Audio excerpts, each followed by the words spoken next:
Hello everyone. இன்றைக்கி நம்ம எங்கே போக போகிறோம் அப்படின்னா கன்னியாகுமரி மாவட்டத்தில் உள்ள குளச்சல் அப்படிங்கிற ஒரு ஊருக்கு தான் போக போகிறோம். இங்கே தான் தமிழ்நாட்டோட one of the main harbour இருக்குது. சரி, இந்த இடத்துக்கு போகிறதுக்கு முன்னாடி இந்த இடத்தோட முக்கியமான ஹிஸ்ட்ரி என்னன்னு கொஞ்சம் தெரிஞ்சுக்கலாம் வாங்க. 18ஆம் நூற்றாண்டப்போ இந்த குளச்சல், கன்னியாகுமரி, கேரளாவில் நிறைய இடம் கிங்டம் ஆஃப் திருவாங்கூர், அதாவது திருவிதாங்கூர் ராஜ்யமாக இருந்துச்சு. அப்போ இதை ஆட்சி பண்ணிட்டு இருந்தவர் சேர வம்சத்தை சேர்ந்த கிங் மார்த்தாண்டவர்மர். 1706ஆம் ஆண்டு வேணாட்டில் பிறந்த இவரோட அப்பா ராகவர்மா, தாய் கார்த்திகை திருநாள் உமாதேவி. இவர் வேணாடோட ராஜாவாட்டு 1729ஆம் ஆண்டு பொறுப்பேற்றார். அப்போது இவரோட வயசு வெறும் 23. அதன் பின்னர் நிறைய ராஜ்யங்களை ஆக்கிரமித்து உருவாக்கியதான் இந்த திருவிதாங்கூர் ராஜ்யம். அப்படி உருவாக்க முக்கிய காரணமாக அமைஞ்சது இந்த பேட்டில் ஆஃப் குளச்சலுங்கிற ஒரு போர். எதனால இந்த போர்னா, மார்த்தாண்டவர்மர் தன்னோட ராஜ்யத்தை விரிவுபடுத்த நிறைய சிறிய ராஜ்யங்களை கைப்பற்றினார்.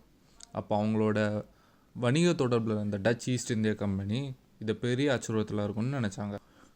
1739ஆம் ஆண்டோட ஆரம்ப காலகட்டத்தில் சிலோன் நாட்டினோட டச்சு கவர்னர் இருந்தவர் தான் குஸ்தாஃப் வில்லியம் வேன் நியூமாஃப்ங்கிறவர். கேரளாவுக்கு வந்தப்போ மலபார வணிகம் பெரிய அளவில் பாதிக்கப்பட்டதால் டச்சு கம்பெனிக்கிட்ட இராணுவ உதவியை கேட்டிருந்தார். அது மட்டும் இல்லாமல் நேரில் மார்த்தாண்டவர்மாவை சந்தித்து டச்சோட விதிமுறைகளை பின்பற்றவில்லை என்றால் போர் தொடுக்க நேரிடும் மிரட்டினார். அதற்கு கொஞ்சம் கூட அசராத நமது மார்த்தாண்டவர்மர் தான் ஒரு நாள் ஐரோப்பியை கைப்பற்ற திட்டமிட்டிருப்பதாக கௌரவத்தோடு கூறினார். இதனால் அந்த ஆண்டு இறுதியிலேயே டச்சு படையினர் திருவிதாங்கூர் படையினருடன் போர் தொடுப்பதாக அறிவித்தனர். பின்னாளில் திருவிதாங்கூர் ராஜ்யத்தின் பலத்தை உணர்ந்து கொண்ட டச்சு படையினர் ஒரு புதிய திட்டத்தை வகுத்தனர்.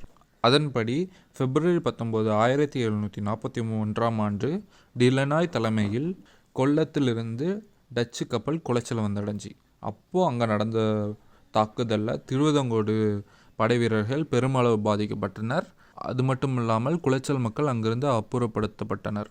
டச்சு படையினர் குளச்சல் கடற்கரை ஓரத்திலே முகாமிட்டு செங்கல் மற்றும் களிமண்ணை கொண்டு ஒரு கோட்டை கட்டி எழுப்பினர். அவங்களோட முக்கியமான நோக்கம் எதுவாக இருந்துச்சுன்னா, கோட்டை மற்றும் எர்னியில் செயல்பட்டு வந்த நெசவு மற்றும் மலைப்பகுதியில் அமைந்த மிளகு தோட்டத்தை அழித்து பெருமளவு பொருள் சேதம் மற்றும் பொருளாதார இழப்பை ஏற்படுத்துவதாக இருந்தது. அதே மாதிரி கொஞ்சம் கொஞ்சமாக ஊடுருவி பெருமளவு சேதத்தை ஏற்படுத்தினர் டச்சு படையினர். கடற்கரை மார்க்கமாக தேங்காய்பட்டினம் வந்து அங்கிருந்த மக்களோட தாக்குதல் நடத்தி அங்கிருந்து நிறைய இளைஞர்களை அடிமையாக எடுத்தனர். அதன் பின்னர் அவர்களது குறிக்கோள் பத்மநாபபுரம் கோட்டையை கைப்பற்றுவதாக இருந்தது. ஆனால் அவர்களிடம் போதிய ஆட்கள் இல்லாத காரணத்தினால் சிலோன் மற்றும் பட்டாவிடம் உதவியை நாடினார் டிலனாய். இந்த சந்தர்ப்பத்தை சாதுரியமாக பயன்படுத்திய மார்த்தாண்டவர்மர் டச்சு படையில் முன்னரே விலகிய வீரர்களை தன் படையில் சேர்த்து கொண்டு ஐரோப்பிய பாணியில் தாக்குதல் நடத்தினார். அதற்கு ஆங்கிலேயர் அனுப்பிய 3 கப்பல்கள், வெடிமருந்து, துப்பாக்கி, பீரங்கி போன்ற ஆயுதங்கள் உதவியாக இருந்தது. இதனால் பெருமளவு நெருக்கடியில் உள்ளானது டச்சு படை. பட்டாவிய நாடு ஜாவா போர் சந்தித்த காரணத்தினால் வர இயலவில்லை. அது மட்டும் இல்லாமல் சிலோன் படை கன்னியாகுமரி வாயிலாக தாக்குதல் நடத்தும் என்று எதிர்பார்க்கப்பட்டது. அவங்களும் சரியான டைமில் வந்து சேர முடியல. இது டச்சு படையினருக்கு ஒரு பின்னடைவாக அமைந்தது. அது மட்டும் இல்லாமல் திருவிதாங்கூர் படையினரும் பெருமளவு பாதிப்புக்குள்ளானார்கள். இதனை சற்றும் பொருட்படுத்தாது மார்த்தாண்டவர்மர் தொடர்ந்து போரினை மேற்கொண்டு வந்தார். இறுதியாக திருவிதாங்கூர் படையினர் வீசிய பீரங்கி குண்டு டச்சு படையினரின் வெடிமருந்து கிடங்கில் வெடித்ததால் அவர்களது வெடிமருந்து மற்றும் உணவுப் பொருட்கள் பெருமளவு பாதிப்புக்குள்ளானது. இதனால் வேறு வழியின்றி 7 ஆகஸ்ட் 1743ஆம் ஆண்டு டிலனாய் மற்றும் அவரது வீரர்கள் தோல்வியை ஒப்புக்கொண்டு சரணடைந்தனர். இந்த குளச்சல் போர் தெற்காசியாவில் பெருமளவு பேசப்பட்டது. ஆசியாவிலேயே ஐரோப்பிய கடற்படையினரை வென்றெடுத்த முதல் போராக இது அமைந்தது. அதன் பின்னர் டிலனாயை மார்த்தாண்டவர்மர் தனது படையில் சேர்த்து கொண்டார். அரசு நம்பிக்கைக்கு பாத்திரமாய் அமைந்ததாலும் போர் யுக்தி வெடிமருந்து தயாரிப்பதில் கைத்தேர்ந்தவர் என்பதாலும் வலிய கப்பிதன் என்ற உயரிய பதவியை கொடுத்தார் மார்த்தாண்டவர்மர். அதன் பின்னர் அவர் பத்மநாபபுரம் அரண்மனையை விட்டு திருவனந்தபுரத்துக்கு இடம்பெயர்ந்தார். இந்த வெற்றியின் அடையாளமாக இன்றும் நின்று கொண்டிருக்கிறது குளச்சல் போரின் நினைவு தூண். அப்படிப்பட்ட வரலாற்று சிறப்புமிக்க ஊர்தான் இந்த குளச்சல். எதனால குளச்சல் அப்படின்னு வந்துச்சுன்னா, வாஸ்கோட காமா வந்தப்போ அவர் குளச்சின்னு பேர் வச்சார். நாளடைவில் பேர் மருவி குளச்சல்னு வந்துச்சு. குளச்சல் கன்னியாகுமரி மாவட்டத்தில் இருக்குது. கிட்டத்தட்ட 20 கிலோமீட்டர் நாகர்கோவிலேருந்து போகிற தூரத்தில் இருக்குது. இந்த குளச்சலில் ஹார்பர் வர்றதுக்கு ஒரு முக்கிய காரணம் என்னென்னா, இதோட ஆழம் இயற்கையாகவே அமைந்த ஆழம். சுமார் 18 மீட்டர் இருக்கணும் ஒரு நார்மலான ஒரு ஹார்பர்னால். இதற்கு 20 மீட்டர் இயற்கையாகவே அமைச்சதுனால ஹார்பர் ஆச்சு. இங்கே வாழும் மக்களோட வாழ்வாதாரம் வந்து மீனை நம்பி இருக்குது. அதை தவிர்த்து தேங்காயிலேருந்து பண்ணுற பொருட்கள் நம்பி தான் இருக்குது இங்கே இருக்கிற மக்களோட வாழ்வாதாரம்.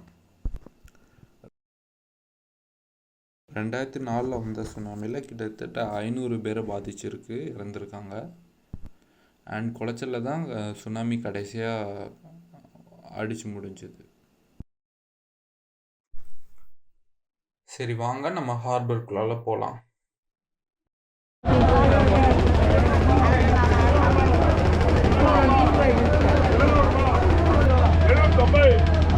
என்ன மீனுக்கா அது? கலவையா?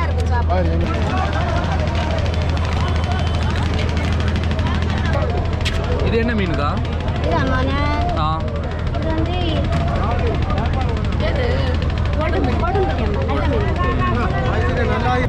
நீங்க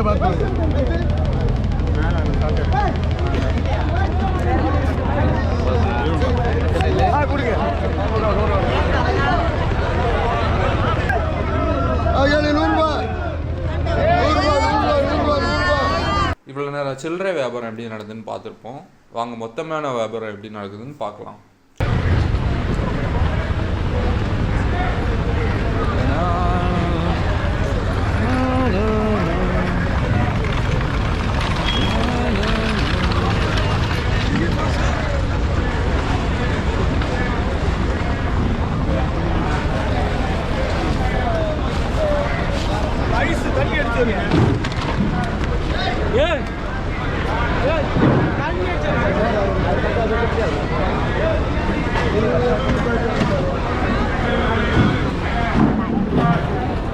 கிட்டத்தட்ட 7 மணிக்கிட்ட ஆயிடுச்சு. இங்கே பாருங்கள் எவ்வளோ கூட்டம்னு.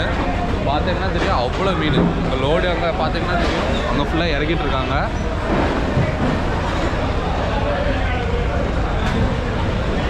இறக்கினாலோட இங்கே எப்படி இறக்கிட்டு இருக்காங்க ஃபுல்லாக. அப்படியே எடுத்து நேராக அந்த லாரியில் ஏற்றி கம்பெனிக்கு போகுது. நிறைய மீன் மிச்சம் இருக்க மீனை ஏலத்துக்கு விட்டுறாங்க. இது என்ன மீன்னா? கிளி. ஓகே. எவ்வளோண்ணா இது? 2000 ஒரு பெட்டியா? ஒரு பாக்ஸ் 2000 இது உருவாச்சி.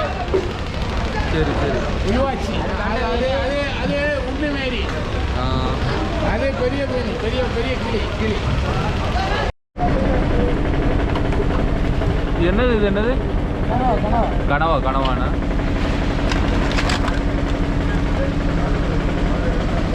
நல்லா இருக்கு.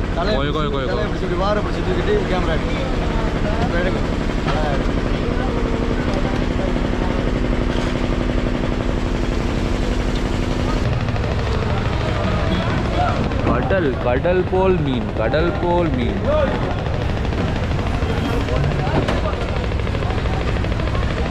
இது மீன் என்ன பாட்டி?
இறக்கிட்டு இருக்கத நீங்கள் பார்த்தீங்கன்னா தெரியும். உள்ளேருந்து லோடு எடுக்கும்போது ஐஸோடு இருக்கும், அதை நல்லா வாஷ் பண்ணிவிட்டு ஃபிஷ்ஷை இறக்கிட்டு இருக்காங்க.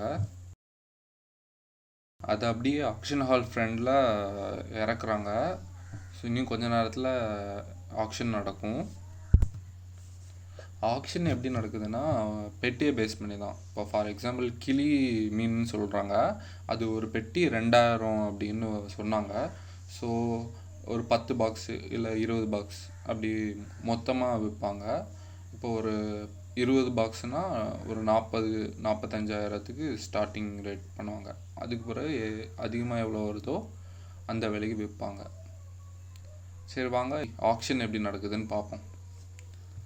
10-12 கூட 22 கூட 50,000 அது வேற இதை பிறக்கிக்க முடியும். 50,000 22 பாக்ஸ் இது 10 அது 12 22 பாக்ஸ் கேள்வி 60,000 கேள்வி 70,000 75,000 இந்த 22 பாக்ஸ் 75,000 90 அரே 1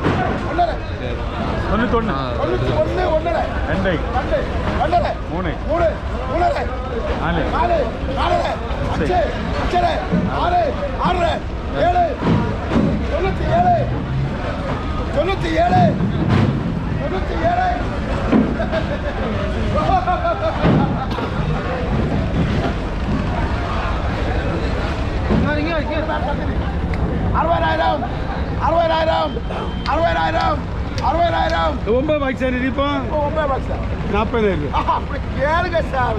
40 கேள்வி 41 1 2 2 3 3 4 4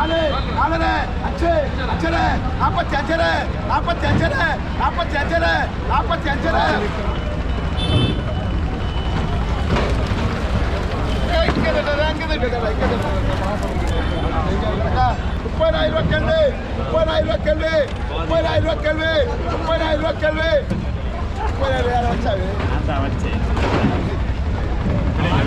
நீங்களா வாங்கிருக்கீங்க இந்த பாக்ஸ்? எவ்வளோ ஆச்சு? 25,000 கேள்வி 25,000 கேள்வி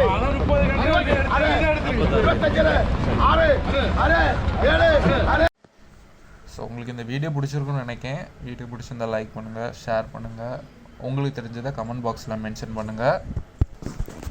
ஸோ அடுத்த வீடியோவில் எப்படி மீன் பிடிக்கிறது, எந்த போட்டில் மீன் பிடிக்கிறாங்க, எவ்வளோ நாள் பிடிக்கிறாங்கங்கிறத மீனவங்க சொல்லி தெரிஞ்சுக்கலாம். So see you in the next video. Tata bye by.